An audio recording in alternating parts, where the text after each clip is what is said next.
Zobaczyć. Witamy serdecznie po raz kolejny. Witam Ciebie, Piotrze. Też Dzisiaj, witam. Dzień dobry, wieczór. dzisiaj będzie dosyć ciekawy temat finansowy, ale zanim do tego tematu przejdziemy, ja oczywiście przypomnę, że zachęcam również do zaglądania do Piotra na kanał.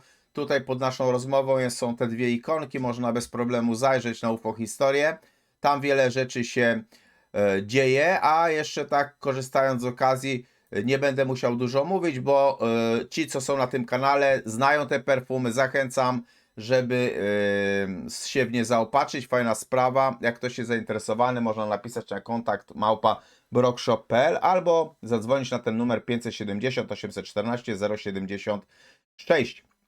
Żeby nie było, że ja tylko perfumy tutaj reklamuję, ale jeżeli ktoś będzie chciał, załóżmy, jakąś swoją reklamę zamieścić, to też zachęcam i myślę, że Piotr też będzie zadowolony, jeżeli coś tam, bo możemy promować różne rzeczy na naszych kanałach, a zasięg troszkę jest. Słuchajcie, dzisiaj, tak jak powiedziałem, sobie porozmawiamy na temat związany z UFO i z krachem finansowym. No bo ja widzę, że w wielu miejscach w internecie można przeczytać, że kosmici powodują krach finansowy i że na przykład Bank Anglii ma się na to przygotowywać. W ogóle też gdzieś tam przeczytałem, że właśnie kosmici lubią złoto. To jest też ciekawa sprawa. No ale czy to prawda, Piotrze, że w sumie Bank Anglii się przygotowuje na ten krach finansowy? Wiesz, czy on się przygotowuje? Wydaje mi się, że po prostu analitycy finansowi w instytucjach naprawdę poważnych biorą pod uwagę różnego rodzaju scenariusze i czasami nawet takie, które nam się wydają mało realne. Także owszem, wydaje mi się, że tak, że jest to brane pod uwagę. Natomiast niekoniecznie w tym kontekście, o którym była mowa tutaj. To znaczy, mogliśmy przeczytać na początku stycznia w wielu miejscach, iż rzeczywiście może dojść do takiej sytuacji, że ujawnienie obcych, czy to ujawnienie przez chociażby Trumpa, czy przez Putina, czy przez Chiny, czy automatyczne, samoistne ujawnienie się obcych, może spowodować krach finansowy. I jeżeli to śledziliście, no to może wiecie, a jeżeli nie śledziliście, to wam powiem, że takim asumptem do tej dyskusji był pewien list, który napisała była pracownica Banku Anglii. To była kobieta, która zajmowała się tam analizą finansową, analizą zagrożeń, ale ona już dawno tam nie pracuje. Ale ponieważ jakiś czas temu związała się ze środowiskami zajmującymi się tym tak zwanym disclosure, no to napisała taki list do prezesa Banku Anglii, ostrzegając go, że rzeczywiście może dojść do takiej sytuacji w najbliższym czasie, iż zostanie podane do informacji to, że istnieją kosmici. No i to może spowodować różne daleko idące efekty, jeżeli chodzi o świat finansów. Wiesz, w wielu miejscach pojawiły się takie nie do końca, albo raczej wyciągnięte z kontekstu informacje mówiące, że ten bank się przygotowuje. No to nie jest tak do końca. On się może przygotowywać, owszem. Natomiast ten list, który zaczął tą dyskusję, on w sumie nie ma żadnego znaczenia. Ta pani, która się nazywa McCall, ona już kiedyś napisała podobny artykuł, no i w tym artykule też brała pod uwagę różnego rodzaju zagrożenia, jakie się mogą pojawić, jeżeli dojdzie do ujawnienia istnienia kosmitów. Te zagrożenia mogą być bardzo, bardzo różne. Tyle, że wszystko zależy od tego, jak ci kosmici się ujawnią, no bo ja nie jestem sobie w stanie wyobrazić, żeby jednakowy wpływ na naszą planetę miało ogłoszenie przez Trumpa, że obcy istnieją, a identyczny wpływ byłby w postaci takiej, kiedy ci obcy by przylecieli. No nie, ludzie spanikowaliby pewnie bardziej na widok inwazji obcych, natomiast w przypadku Trumpa no pewnie by myśleli, o co mu chodzi znowu. Także jeżeli chodzi o te reakcje na świat finansów, wydaje mi się, że rzeczywiście można brać pod uwagę pewne scenariusze, ale tutaj raczej chodzi o to, żeby trzymać rękę na pulsie i dmuchać na zimne, bo rzeczywiście może kiedyś dojść do takiej sytuacji, chociaż na chwilę obecną ona się wydaje mało realna, że ktoś istnienie tych obcych ogłosi. My zawsze, kiedy była mowa o tym, jakie będą skutki disclosure, to słyszeliśmy, albo prawie zawsze, że one będą przede wszystkim w sferze kulturowej, tak, że może dojść do jakiegoś kryzysu wartości, może dojść do jakiegoś tam szoku poznawczego, na pewno religie mają odczuć to ujawnienie kosmitów i pewnie tak będzie jakoś. Ale też myślę, że to się upraszcza dość mocno, bo ja nie wierzę, że jednakowy wpływ taka informacja, jeżeli ona się w ogóle pojawi, będzie mieć na świat zachodu, świat islamu, inaczej ona zostanie przyjęta w Polsce, inaczej zostanie przyjęta w Angolii na przykład. Albo w Anglii inaczej, a w Angolii inaczej, na Portoryko inaczej, a w Polsce jeszcze inaczej. Świat nie zareaguje tak samo. To jest uzależnione od pewnego podejścia, czasami nawet jednostek. Ale o tym, jak kosmici, no wiesz, ujawnienie informacji obcych może spowodować wstrząs na giełdzie, na rynkach, mówi się często mało, to znaczy wydaje mi się, że po prostu nikt tego nie wie, co by się mogło stać. Jedyne, na co się wskazuje, no to ewentualna panika, która by spowodowała na przykład, że ludzie masowo kupywaliby złoto, masowo wycofywaliby pieniądze z banku. No i to, co widzieliśmy, kiedy była pandemia, tak, czyli po prostu zaczęliby nagle robić zakupy, bojąc się, że ci kosmici przylecą i po prostu nas tutaj zeżrą, że trzeba się bronić. Także może być różnie i ja jestem pewien, że różnego rodzaju instytucje finansowe, one biorą różne rzeczy naprawdę pod uwagę. To nie jest tak, że oni się interesują kosmitami, ale myślę, że mają to na uwadze jako jeden z tych scenariuszy nieprzewidywalnych.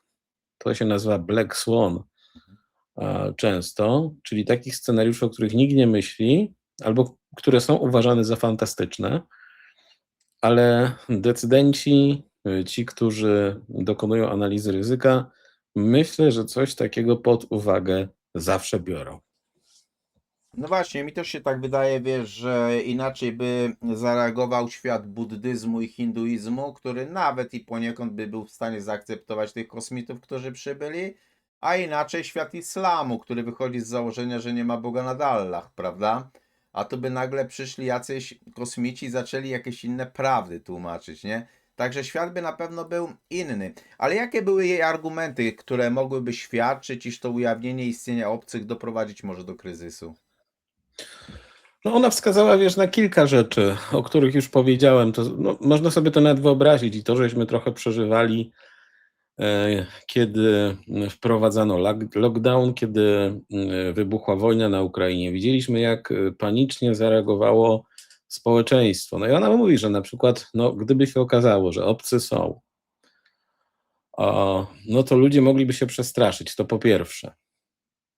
Mogliby, wiesz, doszłoby do takiego samoczynnego wprowadzenia lockdownu. Niektórzy mogliby w ogóle zdecydować się, że nie będą wychodzić z domów, zaczęliby gromadzić zapasy, zaczęliby gromadzić gotówkę, a ponieważ robiliby to w panice i szybko, pewnie też szybko padłyby systemy przesyłu pieniędzy. Wyobraź sobie kolejki do bankomatów na przykład, wyobraź sobie kolejki na stacje paliw.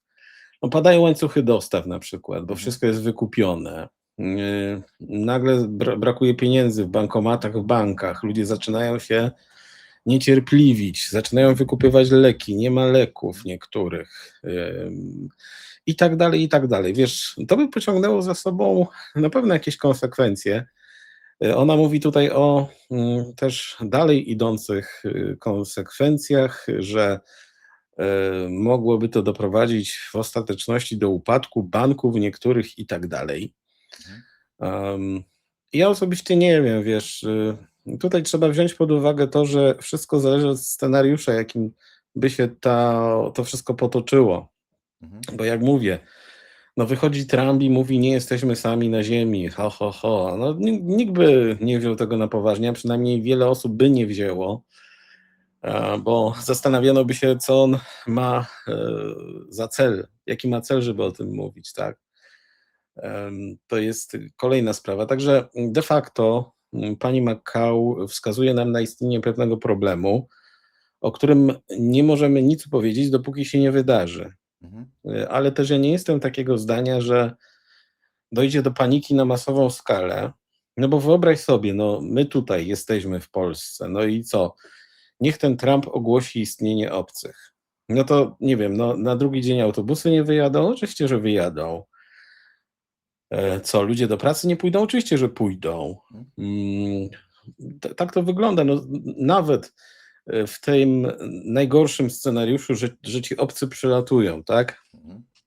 Tutaj i ujawniają się. No to też co? Czym by to Znaczy mogło wiesz, grozić? pytanie by było, kto by to ogłosił, bo tak jak w przypadku pseudopandemii, no to zrobiło to WHO, tak? Była jakaś jednostka, a tutaj trzeba by się założyć, że co? Jakiś globalny rząd byłby? No bo wiesz. Znaczy, to tak wiesz, no to jest na pewno jakiś temat do dyskusji. No kto by miał ewentualnie z nimi rozmawiać, ale tak jak mówię, mówimy o bardzo szerokim spektrum Mhm. możliwości, że albo to ogłoszą ludzie, albo oni się sami ujawnią. Mhm. I nie możemy powiedzieć nic pewnego. Mhm. Nie możemy też powiedzieć, z kim ci kosmici by rozmawiali na przykład. Mhm. Ale przejdźmy do tego gorszego scenariusza. No dajmy na to, że oni już tu przylatują i się pokazują, Mhm. ale nie chcą kontaktu. Jak oglądaliście film Nowy Początek, Arrival, to tam te UFO zawisło nad ziemią, takie jajca wisiały. Jaja, przepraszam, nie jajca, tylko jaja. I no co, zawisają nad ziemią, wybucha panika, ale czy na pewno ta panika by wybuchła? Wiesz, ja myślę, że ludzie by zaczęli panikować tylko i wyłącznie wtedy, kiedy ci obcy chcieliby nam zrobić coś złego. Bo tak, no to by była ogromna niepewność. Byłby chaos. Ja nie mówię, że tego chaosu by nie było. Byłby na pewno chaos, byłaby tymczasowa po prostu gorączka medialna, wszyscy o tym by mówili, pojawiłoby się mnóstwo ekspertów od kosmitów. Mhm. Ale z czasem ta świadomość, nie wiem, nawet ich obecności na Ziemi, ona by spowszedniała, tak jak wszystko. Mhm. Tak jak nam koronawirus spowszedniał, tak jak nam wojna na Ukrainie spowszedniała. I to ja nie sądzę, żeby to miało jakieś, wiesz, długofalowe skutki. Ona jeszcze mówi o czymś innym, no bo to też wszystko zależy, jakby się to potoczyło. Chyba że Trump by powiedział, że oni tu są, a Amerykanie mają ich technologię, czyli tych kosmitów. No to nam jednak trochę zmienia obraz rzeczy, bo sugerowałoby, że oni zyskali jakąś asymetryczną przewagę technologiczną nad innymi, nad wrogami. I taka deklaracja miałaby już jakieś znaczenie propagandowe, ale też nie sądzę, żeby to wszystko doprowadziło, wiesz, do jakiegoś upadku cywilizacji. Myślę, że nie. Nawet jeżeli byłby jakiś chaos, to przejściowy, chyba więcej chaosu nawet w takiej sytuacji, mówimy cały czas o sytuacjach hipotetycznych, wywołałyby media, sami ludzie by wywołali więcej chaosu, publikując, no wyobraź sobie, co by się stało, że Trump mówi, że nie jesteśmy sami na ziemi. Wyobrażasz sobie, co by się działo na drugi dzień na YouTubie, na TikToku, wszędzie po prostu, co by było. Byłyby pewnie miliony shortów, miliony wypowiedzi, jakieś AI niestworzone, wyświetlające obrazki z wydarzeń, które nie miały miejsca. Także owszem, to o czym my tu dzisiaj dyskutujemy jest podstawą do jakiejś dyskusji, nie tylko odnośnie finansów, Mhm. ale wydaje mi się, że najprostsza rzecz jest tutaj najważniejsza. My nie wiemy, co się wydarzy.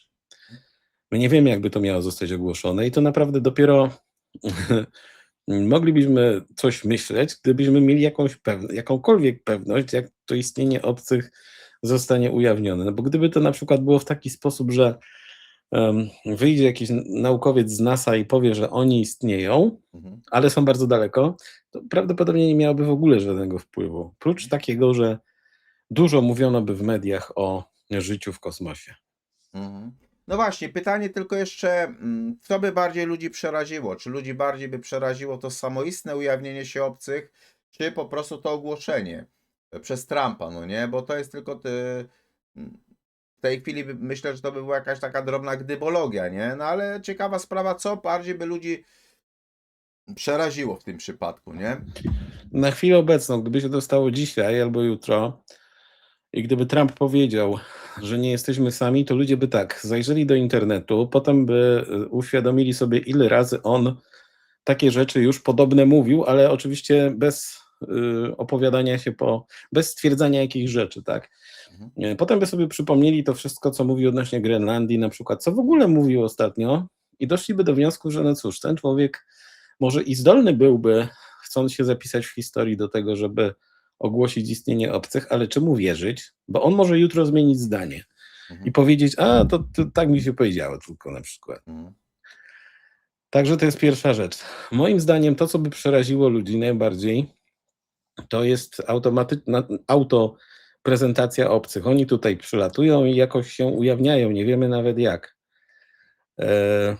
No i teraz pytanie, czy oni wchodzą w kontakt? No skoro do tej pory weszli, to chyba szanse na to są, nie weszli, to szanse na to są nikłe.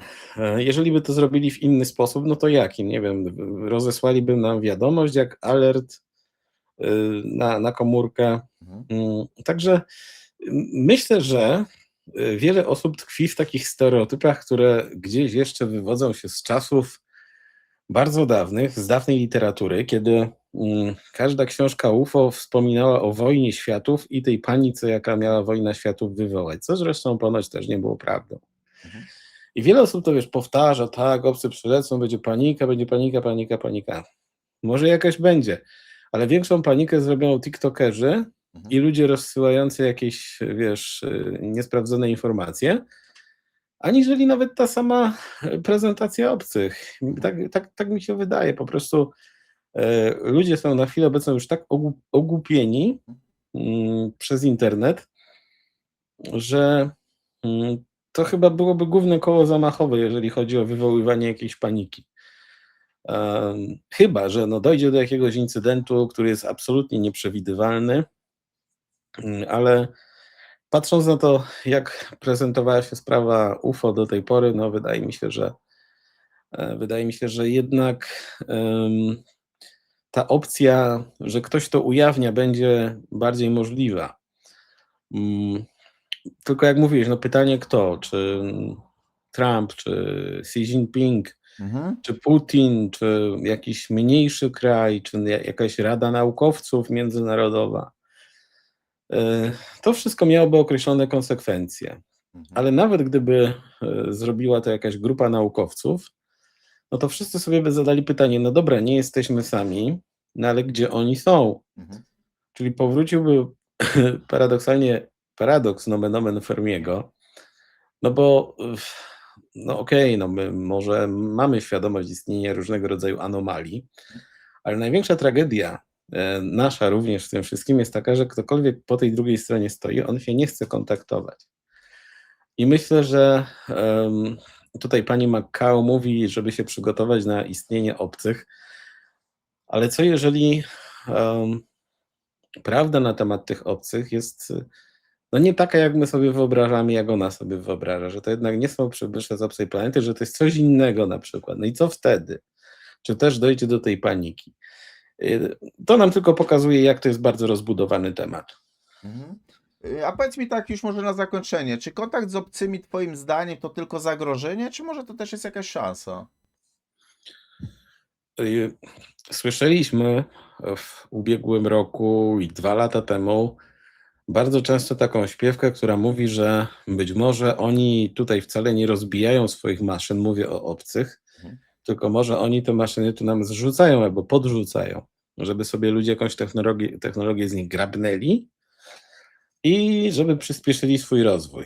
Czyli to byłby taki katalizator rozwoju. My możemy sobie wyobrazić, no okej, no brzmi to nawet sensownie, ale gdyby obcy mieli jakiekolwiek pojęcie o Ziemi, no to też by tego nie zrobili, no bo by wiedzieli, że mówiąc brzydko, na przykład Chińczycy albo Amerykanie wezmą sobie, zapierniczą taką technologię i ludzkość tyle się rozwinie, o taką figę się rozwinie, bo będą sprzedawać energię tak jak sprzedawali, nawet jeżeli zmniejszą się koszty jej wytwarzania.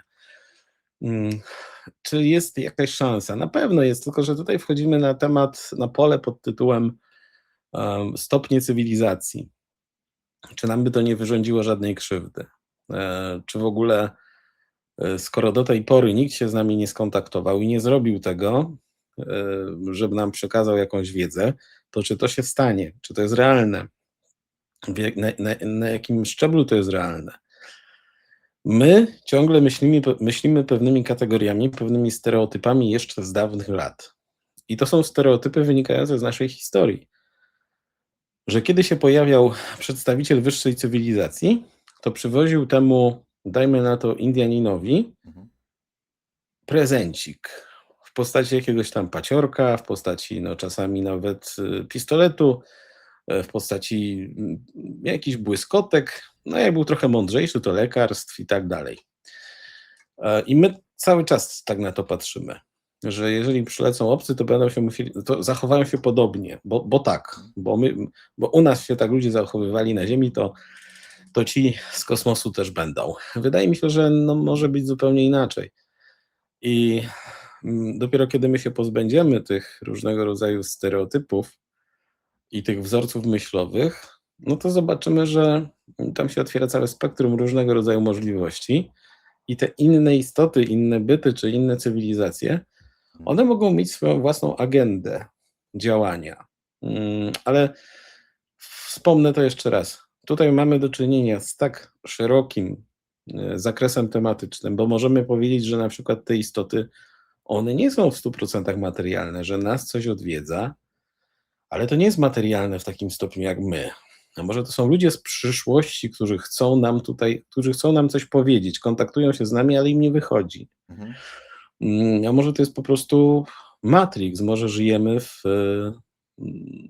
symulacji i tak jak powiedział ostatnio jeden nawet nie wiem jak tę osobę nazwać, Rhys van Wirk, jesteśmy kilkadziesiąt, kilkanaście może nawet lat od potwierdzenia tego, że żyjemy w wytworze kogoś innego, żyjemy w Matrixie.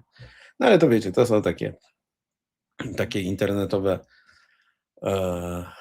pogaduszki. Także no okej, no można się na wszystko przygotować, można się na wiele rzeczy przygotować, no tylko, że jak mówię, my nie wiemy o co chodzi, nie mamy pojęcia jak ten ewentualny kontakt przebiegnie. Niemniej jednak sądzę, że wiele instytucji bierze to pod uwagę, z Watykanem włącznie. Skoro jesteśmy przy Watykanie, to ja tą rozmowę zakończę tymi słowami arcybiskupa Życińskiego, że my często myślimy mianem zdrowego rozsądku, który nie jest ani zdrowy i ani nie jest rozsądkiem, bo coś z tego jest. Dzięki ogromne za wspólnie spędzony czas. Ja raz jeszcze zachęcam, żeby zajrzeć na kanał Piotra, na UFO Historię. Tam też pojawiają się nasze rozmowy.